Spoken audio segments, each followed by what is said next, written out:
सुनो बहनों, ये रानी मंझा गर्भवती हो गई है।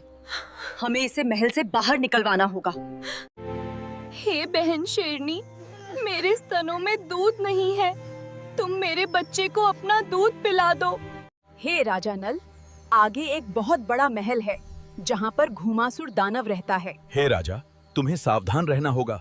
मेरे बाबा आते होंगे और वे तुम्हें मार देंगे, इसीलिए तुम मेरी इस चोटी में छुप जाओ। हाँ तो दोस्तों, आज हम आपको राजा नल अर्थात नल पुराण इतिहास के माध्यम से नल की जन्म की कथा सुनाने जा रहे हैं। तो इससे पहले जो भाई हमारे चैनल पर नए हैं, उन सभी भाइयों से मेरा निवेदन है कि वे भाई हमारे चैनल को सब्सक्राइब जरूर कर दें, साथ ही बेल आइकन को भी प्रेस कर दें, जिससे कि आने वाले वीडियो का नोटिफिकेशन आपको मिलता रहे। प्रत्येक दिन आपको आलखंड और नल पुराण का एक एक एपिसोड मिलता रहेगा। देखिए दोस्तों, सुने किस प्रकार से राजा नल का जन्म हुआ। नरवरगढ़ नाम का आप सभी ने खूब सुन रखा होगा कि नरवरगढ़ कैसा गढ़ था। नरवरगढ़ पर वीरसेन, जिनको महाराज प्रथम भी कहा जाता है, महाराज प्रथम राज किया करते थे। उनके रनवास में 101 रानियां थीं। 100 रानी और उनके ऊपर मंजा नाम की एक पटरानी थी। क्या होता है, महाराज की उम्र ढलती जा रही थी, परंतु रनवास में उस किले में, उस घर के आंगन में किसी भी बालक की किलकारी नहीं गूंजी। इस तरह से राजा बड़े परेशान थे। किसी ने बताया कि किसी साधु संत की दुआ लग जाए, तो रानी मंजा को लेकर के एक साधु के पास में महाराज जाते हैं और वहां जाकर के दंडवत प्रणाम करते हैं। तो उस ऋषि की तालियां खुली। ऋषि ने कहा कि राजा, ऐसा है, मैं तुझे कुछ चावल दे रहा हूं, इन चावलों को तू एक एक करके बांट देना तुम्हारी सभी रानियों में, और सभी रानियां गर्भवती हो जाएंगी।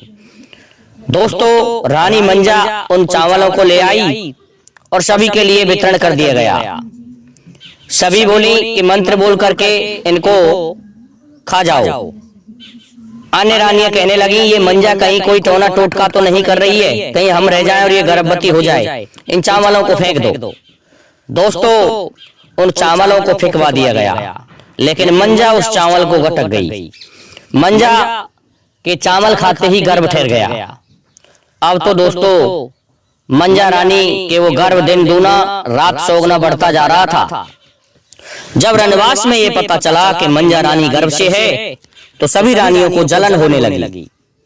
रानियां सोचने लगी कैसे भी इस मंजा को मरवाया जाए। तो मंजा रानी को मरवाने के लिए उन्होंने लाखा पंडित को बुला लिया और लाखा पंडित को बहुत सारा धन दे करके कहा कि ऐसा है, तुम्हें कहना है कि ये तुम्हारा वंश नहीं है, ये किसी अन्य का वंश है, ये पुत्र सपूत नहीं कहलाएगा, ये कपूत कहलाएगा, ये तुम्हारे वंश को आगे नहीं बढ़ाएगा, ये समाप्त कर देगा, ये राक्षस प्रवृत्ति का होगा, और ये मंजा आपकी रानी बदचलन है। इस तरह से समझाया तो लाखा पंडित जाता है अपना पत्रा उठा करके और राजा को दंडवत प्रणाम करता है। राजा कहता है, आइए पंडित जी, हमारे यहाँ गर्भाधान संस्कार हुआ है, तो बताइए हमारा ये बालक कैसा होगा। दोस्तों, पंडित जी ने पत्रा खोल करके पत्रा दूर फेंक दिया और माथे से हाथ लगा करके बैठ गए। महाराज कहने लगे, क्या हुआ पंडित जी। इस पर पंडित कहने लगे, सुनो, तुम्हारा ये पुत्र तुम्हारा नहीं है, ये किसी अन्य का है, तुम्हारी ये रानी बदचलन है, तुम्हारी भलाई इसी में है कि कैसे भी इस रानी को घर से निकाल दो या मरवा दो। दोस्तों, राजा को क्रोध आता है और राजा ने हुक्म दे दिया कि जाओ जल्लादो, मंजा रानी को उठा लाओ और ले जा करके इसको मार करके इसके नेत्र निकाल लाना। दोस्तों, जैसे ही जल्लाद पहुंचे हैं, दोपहर का समय हो गया था, रानी सोई हुई थी, गहरी नींद गर्भ से आ रही थी, लेकिन होता क्या है, जैसे ही मंजा रानी को पकड़ा, कहने लगी क्या बात है, कि महाराज का हुक्म है, आप बदचलन रानी हो, ये पुत्र उनका नहीं है, ये किसी और का लेके आई हो, तुम किसी साधु महात्मा का लेके आई हो, इसलिए तुम्हें यहाँ से ले जाकर के मारने का आदेश दिया है। दोस्तों कचहरी के सामने होके ले जा रहे हैं और पब्लिक छतों पे खड़ी होकर के देख रही है मंजा रानी को कि जल्लाद किस तरह से खींचते हुए ले जा रहे हैं। राजा को देख करके रानी कहती है, अरे राजा, तेरी बुद्धि समाप्त हो गई, तुझे पता नहीं मैं तेरा वंश बढ़ा देती, लेकिन तू किसके बहकावे में आ गया, ये तेरा ही पुत्र है। लेकिन दोस्तों राजा ने बिल्कुल नहीं सुनी और मंजा रानी को ले जाते हैं। जल्लाद लेके जा रहे हैं, जंगल में पहुंच गए। एक जल्लाद कहने लगा, तलवार उठाओ और इसकी गर्दन काटो। दोस्तों तलवार उठाता है जल्लाद, लेकिन हाथ कांप जाते हैं, तलवार छूट जाती है। कहने लगा कि मैं इस महारानी का वध नहीं कर सकता, क्योंकि मैंने इसका अन्न जल खाया है और इस जैसी रानी दुनिया में कोई है ही नहीं। इसको बदचलन बताया जा रहा है, मैं इसको कैसे मार सकता हूँ। इतने में ही दोस्तों वहां पर एक मृग दिखाई दिया। देखिए भगवान की माया, उस मृग को देख करके जल्लाद सोचने लगे, इस मृग को ही मार लेते हैं और इसके नेत्र ले चलेंगे और इन कपड़ों को एक को खून में रंग लेंगे। दोस्तों उस मृग को मार डाला और उस मृग के नेत्र निकाल लिए जाते हैं। मंजा रानी से कहा, तुम्हारे ये वस्त्र दे दो और तुम कहीं भी रहो। दोस्तों मंजा रानी शर्म के मारे एक हिंस में घुस जाती है और अपने कपड़ों को दे देती है। अब क्या होता है, ला करके महाराज को जल्लाद उन नेत्रों को देते हैं तो महाराज खुशी खुशी उन्हें अपने एड़ी के तले फोड़ करके खुशी मनाता है। अब क्या होता है, इधर जैसे ही उसका समय पूरा हुआ तो वहां एक उसी समय शिंगनी भी गर्भ से थी।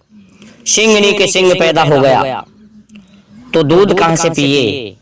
दोस्तों उसी समय राजा नल पैदा हुए उस हीस बरे में जाकर के। अब तो दोस्तों देवी माँ और भय माता कहने लगी, अरे कम से कम जच्चा तो गा लो। दोस्तों दोनों ने मिलकर के जच्चा गाए और कहने लगी, बेटी मंजा ऐसा है तेरे भाग्य में, ऐसा ही लिखा था, लेकिन तू चिंता मत कर, ये जो पुत्र होगा ये सभी कार्य तेरे पूर्ण करेगा। अब तो दोस्तों पुत्र हो गया और उसका नाम नल रख दिया गया। ऋतुपर्ण ऐसी ऋतुओं में हुआ था जिस समय पत्ते झड़े हुए थे, अर्थात ग्रीष्म काल का समय था।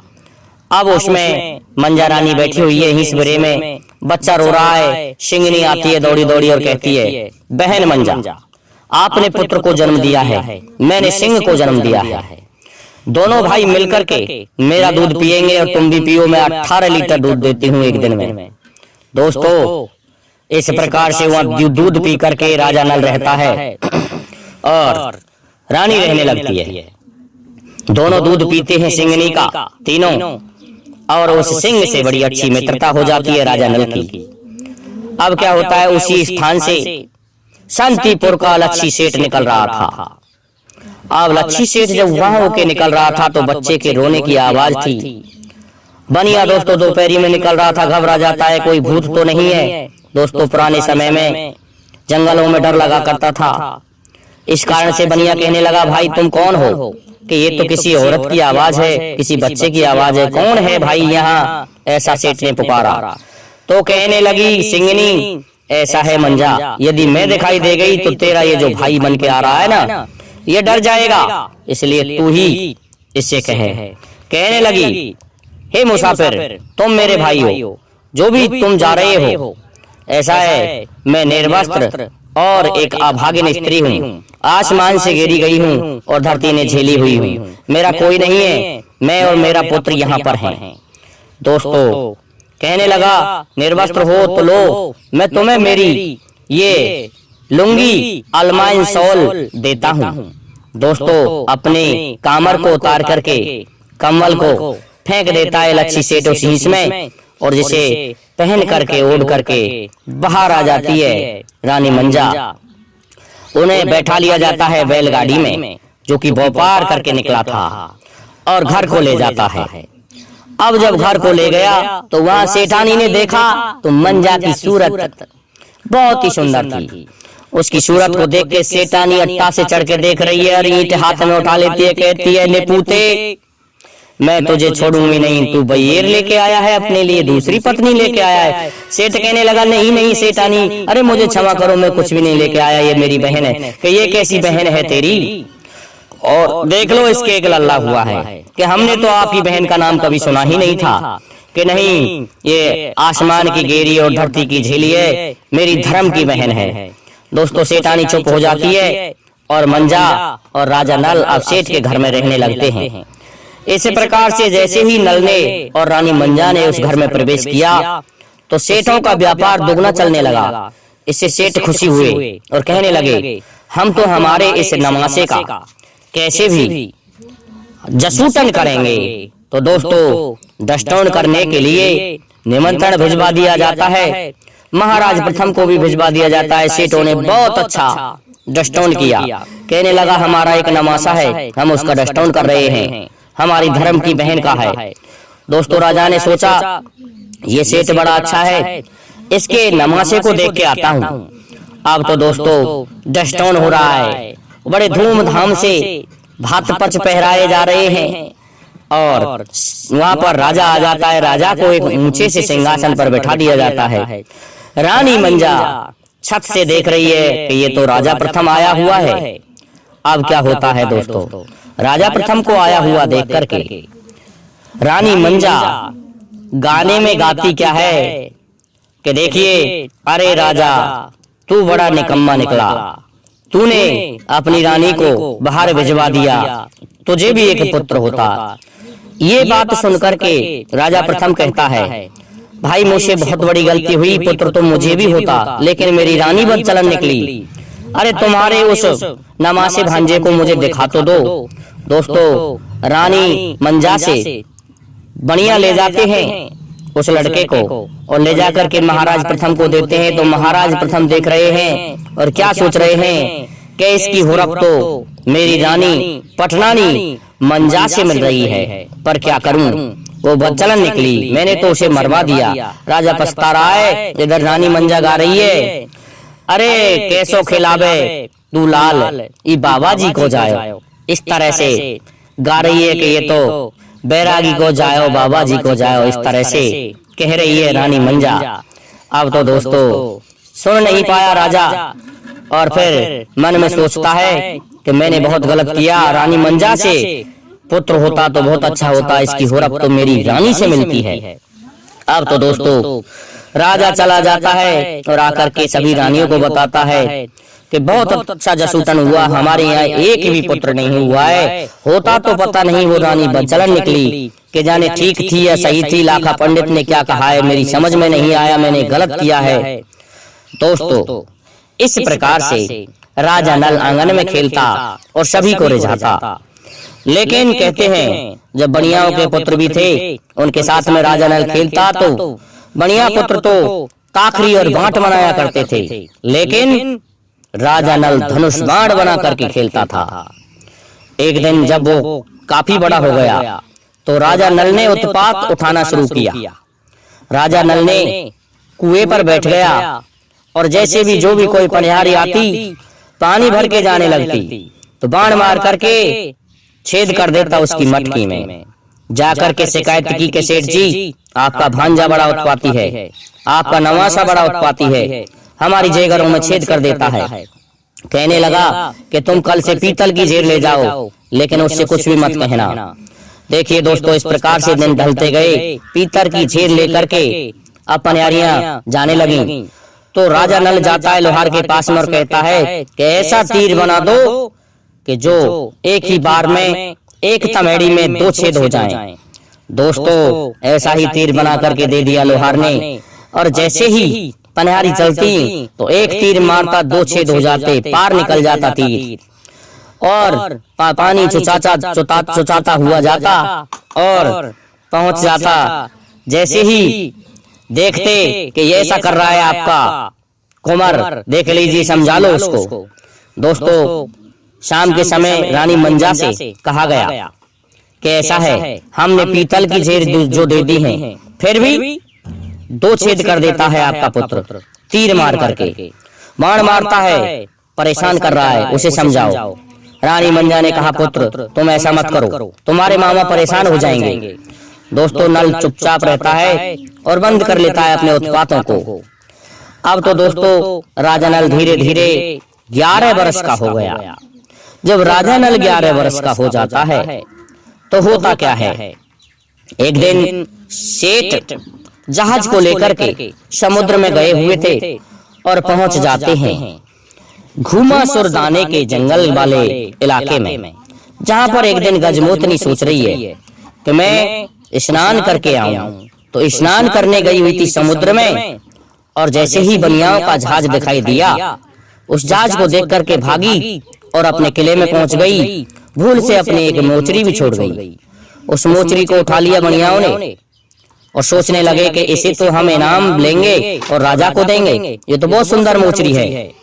दोस्तों इस प्रकार से बनिया आ जाते हैं व्यापार से लौट करके और अपने पिता को दिखाते हैं।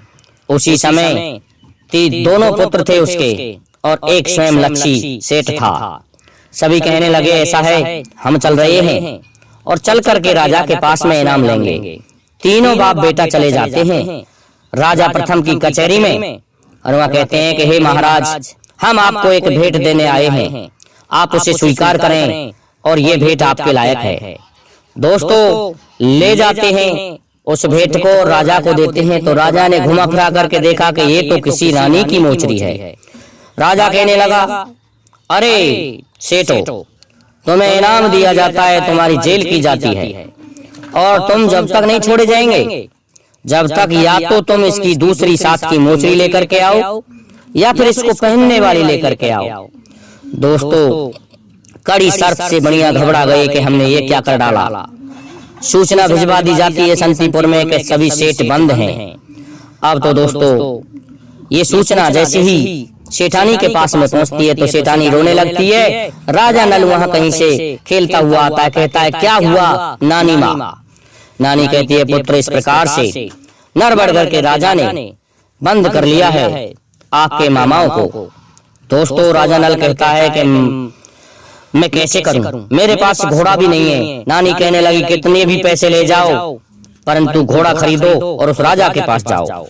दोस्तों घोड़ा दिला दिया गया है आज उसको और घोड़े पर धनुष्मान लेकर के तलवार लेकर के हाथ में राजा की कचहरी में उपस्थित होता है और कहता है, ए राजा, मैं इनका भांजा हूं, इन सेठों को छोड़ दो और लड़ाई झगड़ों में कुछ नहीं रखा है। इस बात को सुन के महाराज हंसते हैं और कहते हैं, ठीक कह रहे हो वणिक पुत्र, लेकिन बनियाओं का ये काम नहीं जो घोड़े पर बैठ करके इस तरह से आए कि हाँ हम बनिया हैं लेकिन हम घोड़े पर ही चलते हैं।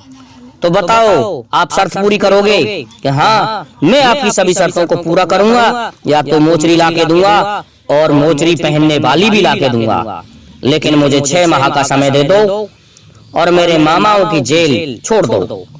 दोस्तों ऐसा ही होता है, राजा छोड़ देता है जमानत पर और इस प्रकार से मामाओं को छुड़ा करके ले आता है। बनिया बड़े प्रसन्न हुए। सेठ कहने लगे, अब पुत्र कैसे करोगे? कैसा है, अब की बार जहाज में मुझे लेके चलो और मैं तुम्हारे साथ चलूंगा और उस स्थान पर ले चलो, उस घाट पर ले चलो जहां पर वो लड़की या ये मोचरी मिली थी। दोस्तों उसी स्थान पर जहाज को ले जाया जाता है।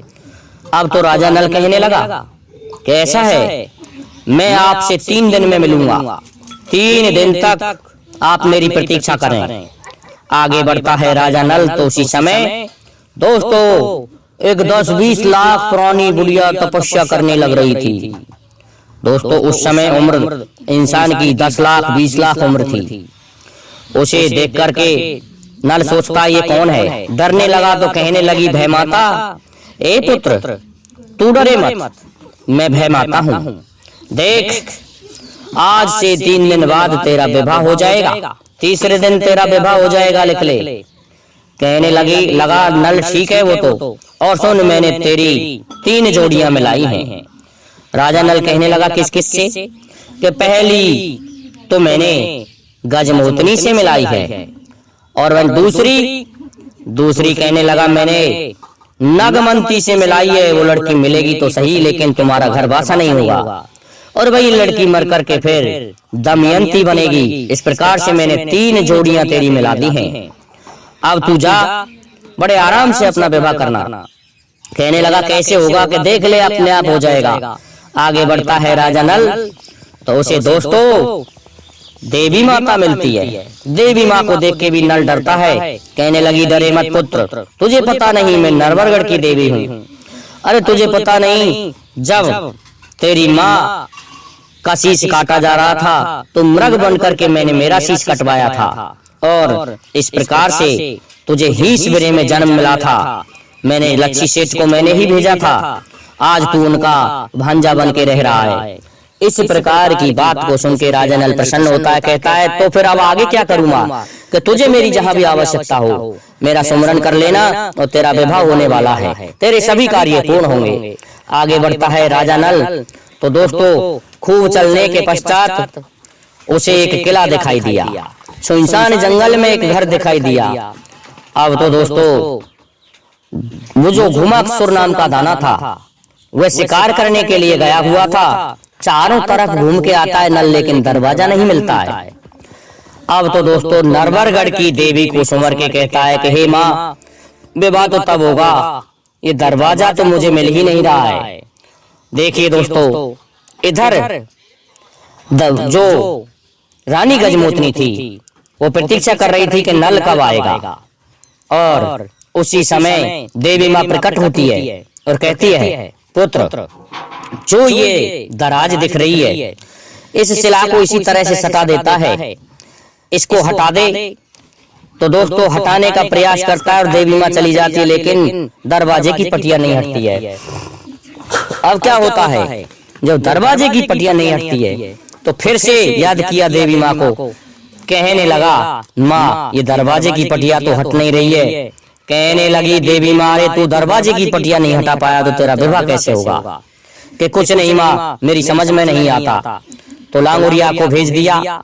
लांगुरिया जाता है और उठा करके उस पटिया को दूर फेंक देता है, और लांगुरिया चला जाता है। देखता है राजा नल तो आगे एक चक्र घूम रहा था जिसमें हथियार टंगे हुए थे। अब उस चक्र में होके कैसे निकला जाए? अब तो दोस्तों बड़ी परेशानी थी। राजा नल क्या करता है, दुपट्टे को अपने को उतार करके अपनी कमर में बांधता है और जोर लगा करके फुद्दी मार के कूदता है और उस चक्र में होके निकल जाता है। अब तो दोस्तों नटों की सी कला खेल के वो पहुंच गया रानी गजमोतनी के पास में। अब तो रानी गजमोतनी को देख रहा है, सभी महल में घूमा, ऊपर चढ़ा, देखा इसमें तो कोई नहीं है, लेकिन ऊपर चढ़ा तो एक सुंदर सी कन्या उसमें सोई हुई है। अब राजा देख रहा है।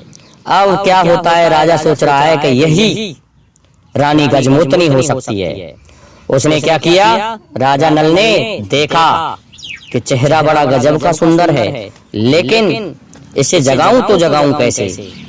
अब जगाने के प्रयास में राजा नल दुपट्टे को झटकता है और खम की ओर ले जाता है। रानी गजमोतनी देखती है कि कौन आ गया। चारों तरफ देख करके आती है, लेकिन कोई दिखाई नहीं दिया और फिर सो जाती है। जैसे ही सोती है फिर से दुपट्टा झटकता है, फिर भी नहीं मिला। तीसरी बार फिर सोती है, फिर जब दुपट्टा झटका तो राजा नल को पकड़ लिया। कहने लगी अब कहाँ जाओगे चोर? राजा नल कहने लगा कि हाँ मैं चोर नहीं, तुम जैसी मैंने नक्सड़ी बहुत रानियां देखी हैं, तुम्हें मैं चोर दिखाई देता हूँ। कहने लगी तो तुम कौन हो? कि मेरा नाम नल है। नल का नाम सुनते ही रानी कहती है गजमोतनी कि ऐसा है, या फर्जी नल बन करके बहुत आ गए हैं, और ये फर्जी नल बाबा की चटनी में काम आते हैं, तो देख लेना मैं अभी चौपर सार लेकर के आ रही हूँ। अगर तुमने मुझे हरा दिया तो तुम राजा नल हो, और तुम नहीं हरा पाए तो शाम के वक्त बाबा की चटनी में काम आओगे। दोस्तों क्या होता है, निकाल लाती है अपने सार फांसों को, और उन फांसों से राजा नल और गजमोतनी खेलने लगते हैं। दोनों खेल रहे हैं बड़े आनंद के साथ में। अब जब दोनों खेल रहे हैं तो जैसे ही गजमोतनी फांसे डालती है तो काने 3 पड़ते हैं और 12 आते हैं, और जैसे ही राजा नल फांसे डालते तो 9 पौ पर जग परते 18 जब राजा नल फांसे डाले। इस प्रकार से दोस्तों हरा देता है रानी गजमोतनी को। रानी गजमोतनी हार जाती है, कहने लगी नहीं, कोई बेईमानी की है आपने, अब की बार और देखती हूँ। इस प्रकार से 3 बार हरा दिया। रानी को पता चल गया कि ये नल ही है, असली नल है। उसी समय दाने ने दोस्तों एक डकार ली। नल कहने लगा, ये क्या बादल गरज रहे हैं कि तुम्हें पता नहीं मेरा बाबा आने वाला है, अब शिकार से भाग चुका है, अब वो आएगा। कहने लगा तो फिर कैसा है, वो एक ही बार में तुम्हें खा जाएगा, तो फिर कैसे बचाओगी? तो रानी गजमोतनी कहती है, मैं तुम्हें अभी बचा लेती हूँ। क्या किया दोस्तों, जैसे ही दानव आता है उसने अपने जादू के डिब्बा को निकाला और राजा नल को मोम की माखी बना के अपनी बैनी में लगा लिया। बैनी में लगा लिया। आता है दानव, कहता है, पुत्री आज मुझे पटिया हटी हुई मिली है, यहाँ कोई आया है कि पिताजी आपको आया आया दिखाई देता है, मैं ही हूँ, मुझे ही खा लो। अब तो दोस्तों चुप लगा जाता है दानव, लेकिन कहता है मुझे इंसान की सी खुशबू आ रही है कि हाँ मैं ही इंसान हूँ, तुम मुझे ही खा जाओ। ऐसा कहने से वो चुप हो जाता है। अब दोस्तों दानव जब चला जाता है तो फिर राजा नल कहता है, कैसा है, मेरा तेरा विवाह तब हो सकता है तेरे इस बाबा से, तू कैसे ही करके इसका काल पूछ ले कि मर कैसे सकता है, कि आज ही पूछ लूंगा। वैसे तो कहता है कि राजा नल के हाथ से मेरा काल है, उसके सिवा मुझे कोई नहीं मार सकता, लेकिन तू बता। इस तरह से बात करके बतला रहा था। राजा नल सुन रहा था। तो राजा नल ने इस तरह से गजमोतनी से दूसरे दिन कहा। अब जैसे ही शिकार खेल के आता है दानव, तो फिर आता है, लड़की मुझे खुशबू आ रही है इंसान की कि मैं ही हूँ बाबा, तू बार बार इस तरह से पूछता है कि सौगंध खा, मेरी सौगंध खा। दोस्तों मुड़ पर हाथ रख देती है और कहती है कि मैं और मेरा पिता संग में पत परमेश्वर होए। दोस्तों दानव कहने लगा, क्या कहा? अरे कि कुंवारी लड़कियों का तो परमेश्वर ही पति होता है, इसलिए मैं तुम्हें ये बता रही हूँ। चलो ठीक है, कोई बात नहीं है, ऐसा मान जाता है दानव और कहता है सोते हैं कि सोएंगे तब। तो फिर बाबा तू एक बात बता, किसी दिन वो राजा नल चला आया तो फिर तू मारा जाएगा, तेरा काल कैसे कैसे है जो वो मैं तुझे उससे बचा लूं? कहने लगा, पुत्री वैसे तो मुझे ब्राह्मणों ने बता रखा है कि तुम्हारी ये पुत्री सारा भेद उसको देगी और यही तुमको मरवाएगी, लेकिन अभी तुम्हें पता नहीं, मैं मर नहीं सकता। कहने लगी, कैसे? तो बाबा मरेगा कैसे तू फिर? कि ऐसे मरूंगी, ऐसे मरूंगा। कैसे मरेगा? कि सुन, इस किले के नीचे एक 7 खन का बहुत बड़ा गैरेज बना हुआ है जिसमें 7 दर हैं और उनमें एक छीके से पिंजरा लटका हुआ है, उसमें एक बुगली बैठी हुई है और उस बुगली में मेरे प्राण हैं। जिस दिन राजा नल आएगा इन सभी दरवाजों को तोड़ता हुआ वह उस बुगली को पकड़ेगा, लेकिन उससे पहले तो मैं उसको खा जाऊंगा, वो मुझे मारेगा ही कैसे? अगर वो बुगली के पास में झूठ से भी पहुंच गया, धीरे से भी पहुंच गया और उसने बुगली को हाथ में ले लिया तो वो मुझे मार डालेगा। अब तो दोस्तों नल कहता है, अभी मारता हूँ साले को, लेकिन बैनी में हाथ लगा लेती है और कहती है, ठहर जा पूछ लेने दे। और क्या कहने लगा, मैंने बांस की नाग को भी इसमें कैद कर रखा है और मैंने 7 धार की एक तलवार रख रखी है जो कि मैंने इंद्र से छुड़ाई थी और मुझे कोई नहीं जीत सकता। मेरे पास में एक ऐसा घोड़ा है जो घोड़ा उड़ना है, मानस खाना घोड़ा है। इस तरह से मैंने इन सभी को कैद कर रखा है। वो घोड़ा भी राजा नल का ही है। वो घोड़ा जैसे ही उसे देखेगा तो उसकी सवारी राजा नल ही कर सकता है, अन्य किसी के बस की नहीं है। अब तो दोस्तों नल कहने लगा, आज चला जा, कल तुझे देख लूंगा। दोस्तों सो जाते हैं, प्रातः काल होता है और दानव शिकार के लिए चला जाता है। जैसे ही वो शिकार के लिए जाता है तो नल बाहर निकाल लेती है रानी गजमोतनी और नल कहता है कि आज मैं देखूंगा तेरे बाबा को। कहने लगी, ठीक है, क्या करते हैं दोस्तों।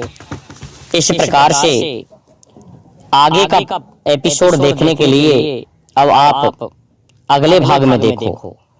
अब हम यहीं ये कथा समाप्त करते हैं। किस प्रकार से राजा नल बुगली को झटकेगा और किस प्रकार से दानव का अंत करके अपना विवाह करेगा। दोस्तों जय हिंद, जय भारत, जय जय श्री राधे, जय जय श्री राम।